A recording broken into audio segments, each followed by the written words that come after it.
Hello every welcome to my channel. तो जैसा कि आप सभी को पता है कि हमने एक सीरीज स्टार्ट किया है जिसमें पहले अपना चैप्टर्स का समरी देखेंगे पूरा डिटेल में, उसके बाद नेक्स्ट वीडियो में उसका मीनिंग, उसके बाद जितने उसके इम्पोर्टेंट क्वेश्चंस है या जितना भी सारा है ना वो मैं आप लोग को सिनोनिम्स एंटोनिम्स सारा बताने वाली हूँ। तो ये हमारा सेकेंड पार्ट होने वाला है। तो चलिए स्टार्ट करते हैं इस वीडियो को, पार्ट 2। तो आप लोग यहाँ पे देख सकते हैं, आप लोग के जितने भी इंपॉर्टेंट क्वेश्चंस या जितने बुक के क्वेश्चंस है ना, ये मैंने सबका एक पूरा पीडीएफ बना दिया है। तो पहला स्टार्ट करते हैं चैप्टर 1 का, how I taught my grand mother तो टू रीड। ये आप लोग का चैप्टर है।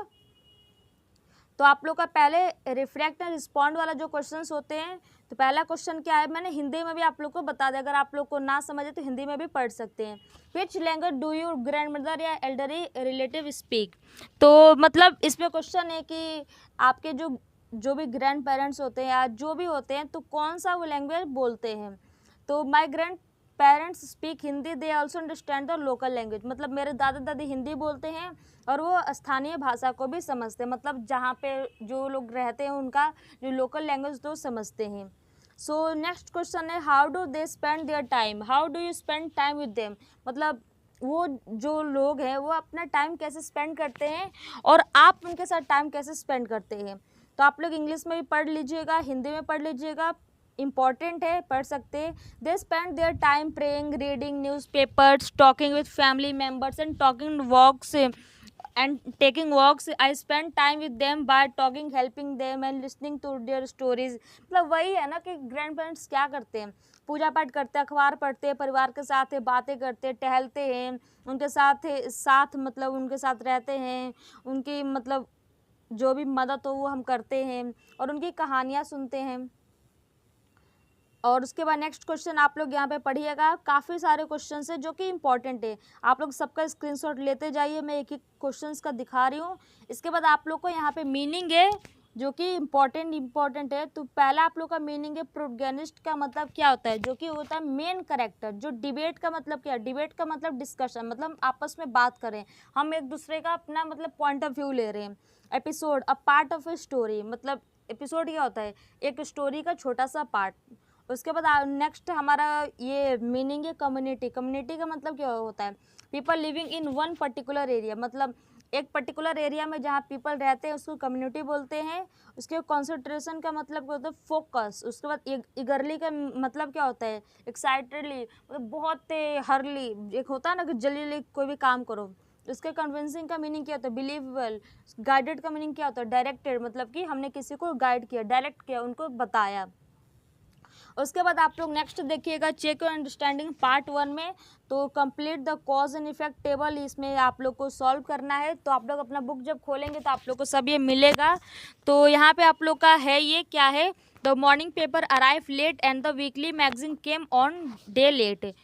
तो इसका मतलब मीनिंग क्या होगा, इफेक्ट क्या होगा, everyone waited eagerly for the bus carrying newspaper and magazine. मतलब सभी लोग अखबार और जो आप लोग का न्यूज़पेपर था, जो आप लोग का मैगजीन था, लाने वाली बस का बेसब्री से इंतजार करते थे। तो इसका मतलब कॉज क्या होगा, इसका कारण क्या होगा।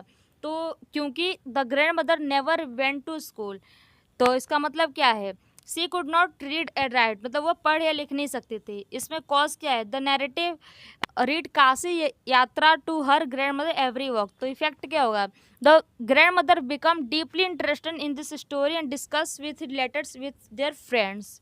मतलब दादी कहानी में बहुत रुचि लेने लगी और वो अपनी सहेलियों के साथ उनसे चर्चा करती थी। तो आप लोग यहाँ से सब स्क्रीनशॉट ले सकते हैं। ज़्यादा मतलब मुश्किल नहीं है, आप लोग का इजी है, ऐसा नहीं बहुत ज़्यादा वैसा है।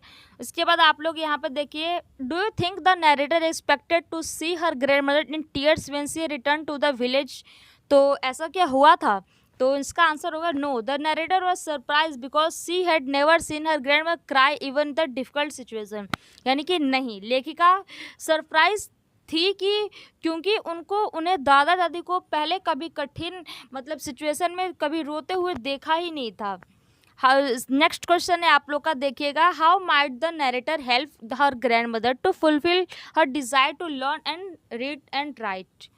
तो जो लेखिका थी उन्होंने क्या किया, तो the narrator could teach her grandmother, उनका कौन सा लैंग्वेज था आप लोग बताइएगा नीचे। तो उनका जो भी जहाँ पे रहते थे वो कौन से उसमें रहते, कर्नाटका, जो कि कन्नड़ भाषा का था। तो हेल्प और प्रैक्टिस, मतलब हमेशा उनको प्रैक्टिस कराते थे, इंकरेज करती थी और उनको पूरा कॉन्फिडेंट बना दिया। तो ये आप लोग का पार्ट खत्म हो गया। अब now let's start this part 2। Part 2 आप लोग का शुरू करते हैं। तो चेक योर अंडरस्टैंडिंग, जो कि पार्ट 2 है। जब आप लोग बुक को खोलेंगे तो वहाँ पे देखेंगे आप लोग का ये पार्ट 1 पार्ट 2 ऐसे दे रखा है। तो इसमें ट्रू फॉल्स है, तो ट्रू फॉल्स का फटाफट आंसर करती है, सबका फेवरेट ही होता है ऐसे। तो the grand mother wanted to learn the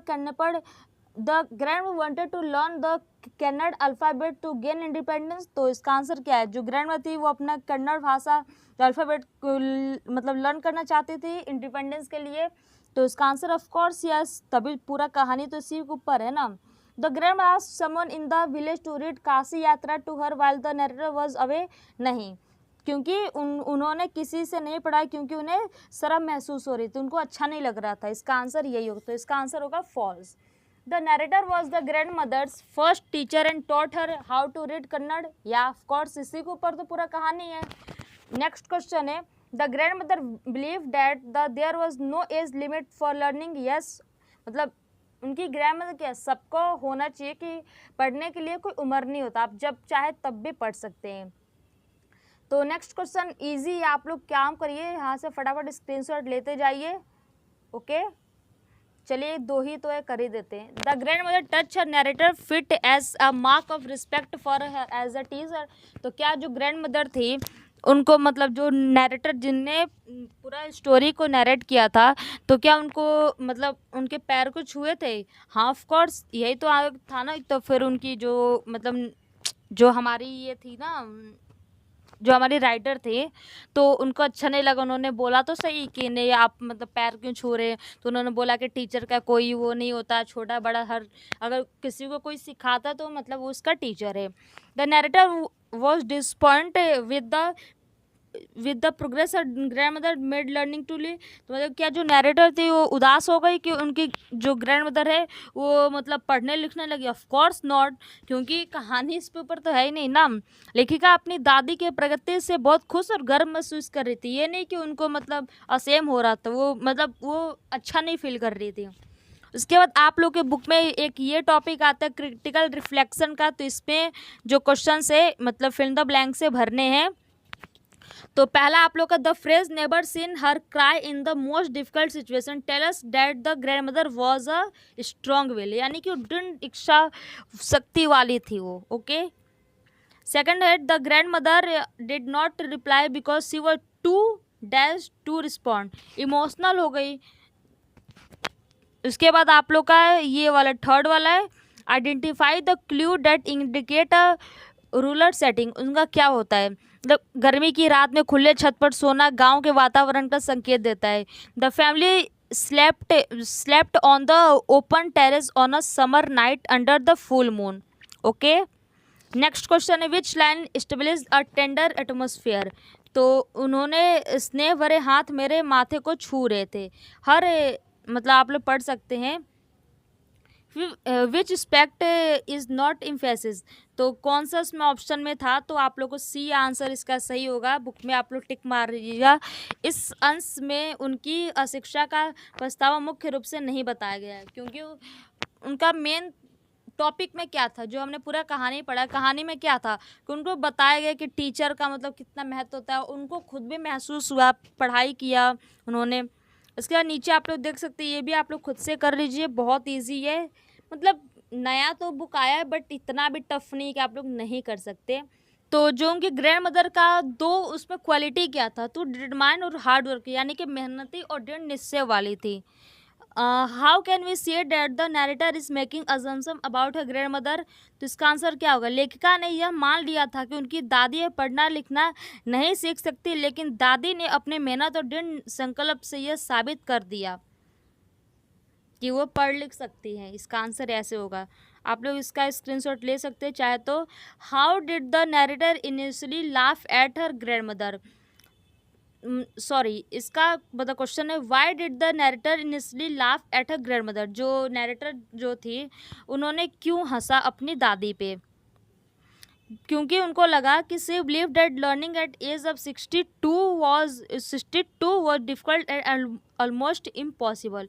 लेखिका को लगा कि 62 वर्ष की उम्र में पढ़ना लिखना मतलब बहुत कठिन है, इसलिए वो हंस पड़ी। व्हाट सिग्निफिकेंस डज काशी यात्रा हैव इन द स्टोरी? तो मतलब काशी यात्रा का सिग्निफिकेंस क्या है इसमें? तो काशी यात्रा उपन्यास ने दादी को पढ़ना सीखने की प्रेरणा दी। मतलब जब उनकी दादी ने ये बुक उठाया तो उनको पढ़ने नहीं आया, तभी तो उनको एक एहसास हुआ ना कि नहीं नहीं मेरे को पढ़ना चाहिए, पढ़ना कितना इम्पोर्टेंट होता है। इसी के कारण उन्होंने साक्षर बनने और आत्मनिर्भर होने का संकल्प लिया। देन अब हम बात करते हैं वोकेबुलरी, ये इम्पॉर्टेंट है आप सभी लोगों के लिए। Match the word with their meaning, तो वर्ड क्या था हमारा? ये वर्ड है हमारा ईगरली, यानी कि एक्साइटेडली, इसका मतलब होगा। मैं आप लोग को डायरेक्ट आंसर बता रहा हूँ, आप लोग बुक खोलेंगे तो आप लोग को मैच करना है। ओके, सेकंड है कन्विंसिंग, यानी कि बिलीवेबल कॉन्सेप्ट, ये तो हमने ऊपर कर ही दिया, वही है सारे। इंडिपेंडेंट का मतलब क्या होता है? सेल्फ रिलायंट, आत्मनिर्भर जिसको बोलते हैं। उसके बाद ये इसका मतलब क्या होता है? डिटर्मिनेशन का, यानी कि फर्म डिसीजन, मतलब मैंने पूरा ड्रीम निश्चय कर लिया कि मेरे को ये काम करना है तो करना है, इसका मतलब ये होता है। हिंदी में बात कर लेते हैं। ईगरली का मतलब क्या होता है? मतलब उत्सुक का, यानी कि बहुत जल्दी, एक होता है ना खुशी, हैप्पीनेस। तो आप लोग हिंदी में पढ़ लीजिएगा, वही सारे हैं जो मैंने ऊपर बताया। Use the following words in the sentence. Independent, तो आप लोग को इंडिपेंडेंट शब्द का एक इंग्लिश में आप लोग को बनाना है। तो everyone should try to become independent, हर व्यक्ति को आत्मनिर्भर बनने का प्रयास करना चाहिए, ऑफ कोर्स। सेकंड है हमारा जो मीनिंग है वो है हमारा determination. With determination we can achieve any goal, यानी कि दृढ़ संकल्प से हम कोई भी लक्ष्य प्राप्त कर सकते हैं। थर्ड है हमारा कॉन्सेंट्रेशन। कॉन्सेंट्रेशन का मतलब है good concentration help student learn better, अच्छी एकाग्रता विद्यार्थी को बेहतर सीखने में मदद करती है। डिबेट क्या होता है? डिबेट में क्या आप टॉपिक बनाएंगे, क्या आप एक सेंटेंस बनाएंगे? The student took part in a debate competition, यानी कि विद्यार्थियों ने वाद विवाद पर जो होता है ना प्रतियोगिता में भाग लिया। Episode, I enjoy reading every episode of the story, मुझे कहानी का हर भाग अच्छा लगा। फिल द ब्लैंक्स है, उसको भी कर लेते हैं। तो the grandmother wanted to become, क्या बनना चाहती थी? तो ये जो हाईलाइट है ना, इसका आंसर है तो independent. The narrator taught her grandmother that the Kannada alphabet, the grandmother completed her homework every day, तभी तो वो मतलब अच्छे तरीके से पढ़ पाई, वो सीख पाई ना पूरा। The narrator become the grandmother first teacher, जो नैरेटर जिन्होंने कहानी लिखा वो क्या बन पाई? First teacher. Learning has no age. Word meaning आप लोग देख सकते हैं, ये अपोजिट वर्ड है। इंडिपेंडेंट क्या होता है? डिपेंडेंट होता है strong, weak, happy, sad, young, old, remember, forget. उसके बाद सिनोनिम्स दे सकते हैं। सिनोनिम्स आप लोग क्या? ईगरली, यानी कि एक्साइटेडली, मतलब सिनोनिम्स क्या होते हैं? सेम मीनिंग के दो शब्द। तो यही आप लोग को ऊपर वाला है। तो हमने इसमें क्या क्या कवर किया? डिटेल समरी जो कि पार्ट 1 वीडियो में हो गया, वर्ड मीनिंग, रिफ्लेक्ट रिस्पॉन्ड जो क्वेश्चंस थे, रीडिंग फॉर मीनिंग वो किया, चेक योर अंडरस्टैंडिंग का किया। इसके बाद हमने ये भी कर लिया क्रिटिकल रिफ्लेक्शन, इसका वोकेबुलरी भी हमने कर दिया। तो अब इस लेसन का हिस्सा पूरा हो गया है। वीडियो को लाइक करें, कमेंट करें, ज़्यादा शेयर करें, सबको बताएं कि हमारा सेशन स्टार्ट हो गया है। तो चलिए मिलते हैं एक और वीडियो के साथ। Thank you so much for watching this video.